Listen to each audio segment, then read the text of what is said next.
사도신경으로 신앙 고백하심으로 1월 25일 목요일 아침 예배를 하나님 앞에 드립니다. 나는 전능하신 아버지 하나님, 천지의 창조주를 믿습니다. 나는 그의 유일하신 아들, 우리 주 예수 그리스도를 믿습니다. 그는 성령으로 잉태되어 동정녀 마리아에게서 나시고 본디오 빌라도에게 고난을 받아 십자가에 못 박혀 죽으시고 장사된 지 사흘 만에 죽은 자 가운데서 다시 살아나셨으며 하늘에 오르시어 전능하신 아버지 하나님 우편에 앉아 계시다가 거기로부터 살아있는 자와 죽은 자를 심판하러 오십니다. 나는 성령을 믿으며 거룩한 공교회와 성도의 교제와 죄를 용서받는 것과 몸의 부활과 영생을 믿습니다. 아멘.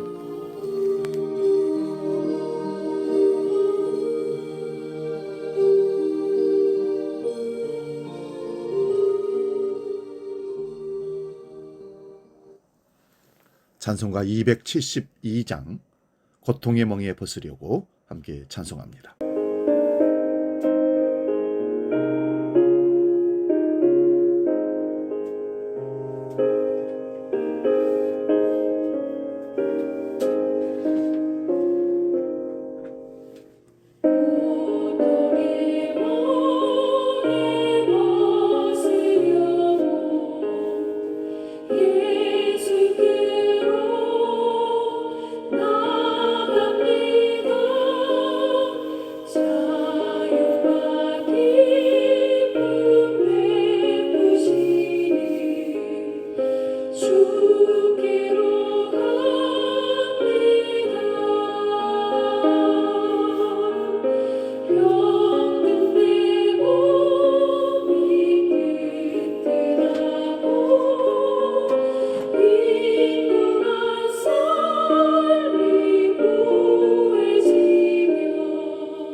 오늘 아침 우리에게 주시는 하나님 말씀은 신약성경 베드로전서 1장 3절에서 9절 말씀까지입니다.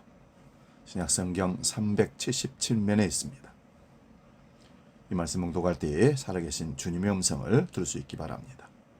베드로전서 1장 3절에서 9절 지금 봉독합니다. 우리 주 예수 그리스도의 아버지 하나님을 찬송하리로다. 그의 많으신 긍휼대로 예수 그리스도를 죽은 자 가운데서 부활하게 하심으로 말미암아 우리를 거듭나게 하사 산 소망이 있게 하시며 썩지 않고 더럽지 않고 쇠하지 아니하는 유업을 있게 하시나니 곧 너희를 위하여 하늘에 간직하신 것이라. 너희는 말세에 나타내기로 예비하신 구원을 얻기 위하여 믿음으로 말미암아 하나님의 능력으로 보호하심을 받았느니라. 그러므로 너희가 이제 여러 가지 시험으로 말미암아 잠깐 근심하게 되지 않을 수 없으나 오히려 크게 기뻐하는도다. 너희 믿음의 확실함은 불로 연단하여도 없어질 금보다 더 귀하여 예수 그리스도께 나타나실 때에 칭찬과 영광과 존귀를 얻게 할 것이니라.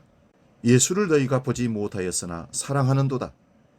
이제도 보지 못하나 믿고 말할 수 없는 영광스러운 즐거움으로 기뻐하니 믿음의 결국 곧 영혼의 구원을 받음이니라. 아멘. 오늘 봉독한 말씀으로 이유 있는 고난이라는 제목으로 말씀 상고하면서 피차 은혜를 나눕니다. 원인 없는 결과 없듯이 고난에는 반드시 이유가 있습니다. 그것을 하나님 앞에서 찾는 것이 신앙의 여정에서 우리가 해야 할 일입니다. 우리 인생 가운데 고난 없이 살아가는 사람은 단 한 사람도 없습니다. 작든 크든 모든 고난을 겪고 살아가고 있습니다. 그 고난을 저는 일종의 성장통 같은 것이라고 생각합니다. 우리가 성장하기 위해서 어릴 때 뼈가 자라고 근육이 자라면서 고통이 찾아오는 것을 경험한 적이 있습니다. 성장하기 위한 고통은 사실 필수적인 것이죠. 결과가 성장이라면 우리는 그것이 오히려 기쁨이고 희망이라는 말씀입니다. 거듭난 하나님 백성들은 나그네 인생길에 소망을 갖고 삽니다. 성도의 소망이 산소망인 이유는 썩지 않고 더럽지 않고 쇠하지 않는 하늘 유산을 갖고 있기 때문에 그렇습니다. 하지만 문제는 현실의 삶이 여전히 고달프다는 것입니다. 구원의 기쁨과 확신이 아무리 강하고 확실해도 여전히 이 세상 삶은 힘들고 고단하기만 합니다.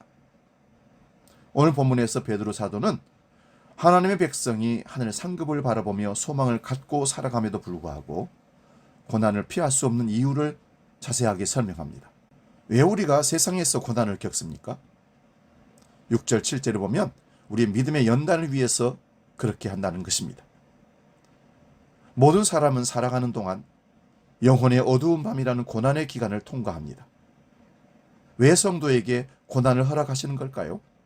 7절은 믿음의 연단을 위해서라고 다시 밝힙니다. 연단은 검증을 통해 그것이 진짜인지 가짜인지를 밝히는 과정을 연단이라고 합니다.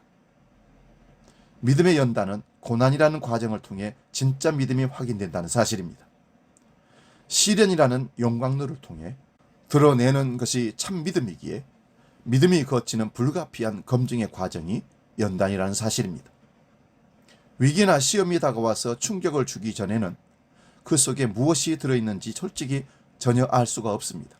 자신도 자기를 잘 모릅니다. 하지만 고난이라는 연단이 오면 비로소 내 믿음이 진짜인지 가짜인지가 드러나게 됩니다.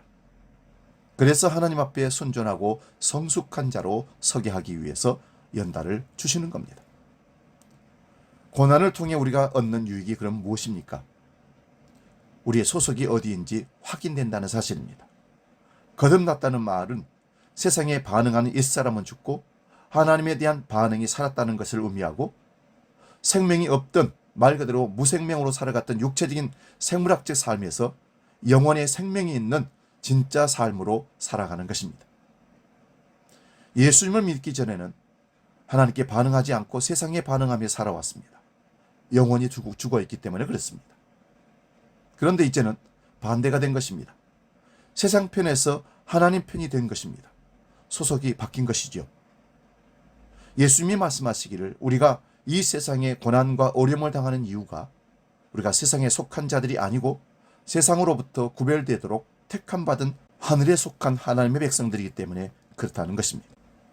성도의 인생은 내가 정한 방향이 아니라 하나님께서 정한 방향으로 하나님이 이끄신 목적지로 나아감을 의미합니다. 이것을 성도들이 전혀 깨닫지 못하거나 순순히 받아들이지 않을 때가 있습니다. 만약 우리가 이것을 깨닫지 못하거나 받아들이지 않을 때 하나님은 때로 고난을 통해 궤도 수정을 하게 하십니다. 그래서 좋은 신앙이라 세상에서 당하는 여러 가지 시험이 주는 연단을 통해 하나님의 뜻과 목적에 따라 자신이 변화되는 신앙을 좋은 신앙이라고 말합니다. 본문 6절에 의하면 성도는 세상에서 여러 가지 시험을 당하며 이 때문에 때로 근심할 수밖에 없다고 말씀합니다. 아무리 믿음이 좋은 성도라 할지라도 다가오는 여러 가지 시련을 통해 잠깐 근심한다는 것은 사실입니다. 내가 내 야망을 포기하고 주님의 뜻을 따라야 하나? 내가 하고 싶은 일, 가고 싶은 것을 해야 되나? 주님이 원하시는 일을 해야 되나? 그 길을 가야 하나? 아니면 내 길을 가야 되는가? 이런 고민과 근심은 한 번으로 끝나지 않습니다. 하지만 마침내 하나님이 주신 구원의 은혜, 하늘의 소망, 영원한 영광을 바라보며 주의 뜻을 따를 때 오는 기쁨은 세상이 주는 기쁨과는 비교할 수 없는 것입니다. 그래서 믿음은 우리가 바라는 것들에 대해서 확실하는 것이고, 보이지 않지만 그것이 사심을 아는 것이고 믿는 것입니다. 그것이 분명하고 확실한 것을 알기에 그 하나님의 뜻과 목적을 따라 살기로 결단하는 것입니다. 사랑하는 여러분, 고난을 통해 성도는 성숙해지고 자신이 속한 곳이 어디인지 알고 바른 삶의 목적과 방향을 찾아가는 놀라운 축복이 임한다는 사실을 기억하시고, 시련과 고난이 다가온다 할지라도, 아니 그 고난 속에 시련 속에 지금 함께 견디며 나아간다 할지라도 포기하지 말고 곧 하늘의 기쁨, 구원의 감격과 기쁨이 찾아온다는 사실을 기억하며 능히 이겨낼 수 있기를 주의 이름으로 축원드립니다. 기도하겠습니다.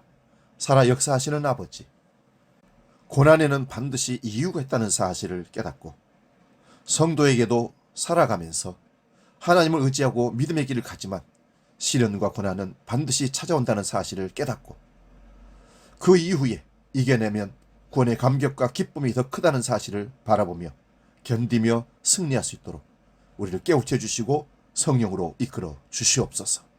오늘도 우리는 고난의 길을 걸어갑니다. 결코 두려워하거나 낭망하거나 절망하지 않도록 하늘의 소망과 기쁨을 우리에게 허락하여 주시옵소서. 주기도로 함께 기도합니다. 하늘에 계신 우리 아버지, 아버지의 이름을 거룩하게 하시며 아버지의 나라가 오게 하시며 아버지의 뜻이 하늘에서와 같이 땅에서도 이루어지게 하소서. 오늘 우리에게 일용할 양식을 주시고 우리가 우리에게 잘못한 사람을 용서하여 준 것 같이 우리 죄를 용서하여 주시고 우리를 시험에 빠지지 않게 하시고 악에서 구하소서. 나라와 권능과 영광이 영원히 아버지의 것입니다. 아멘.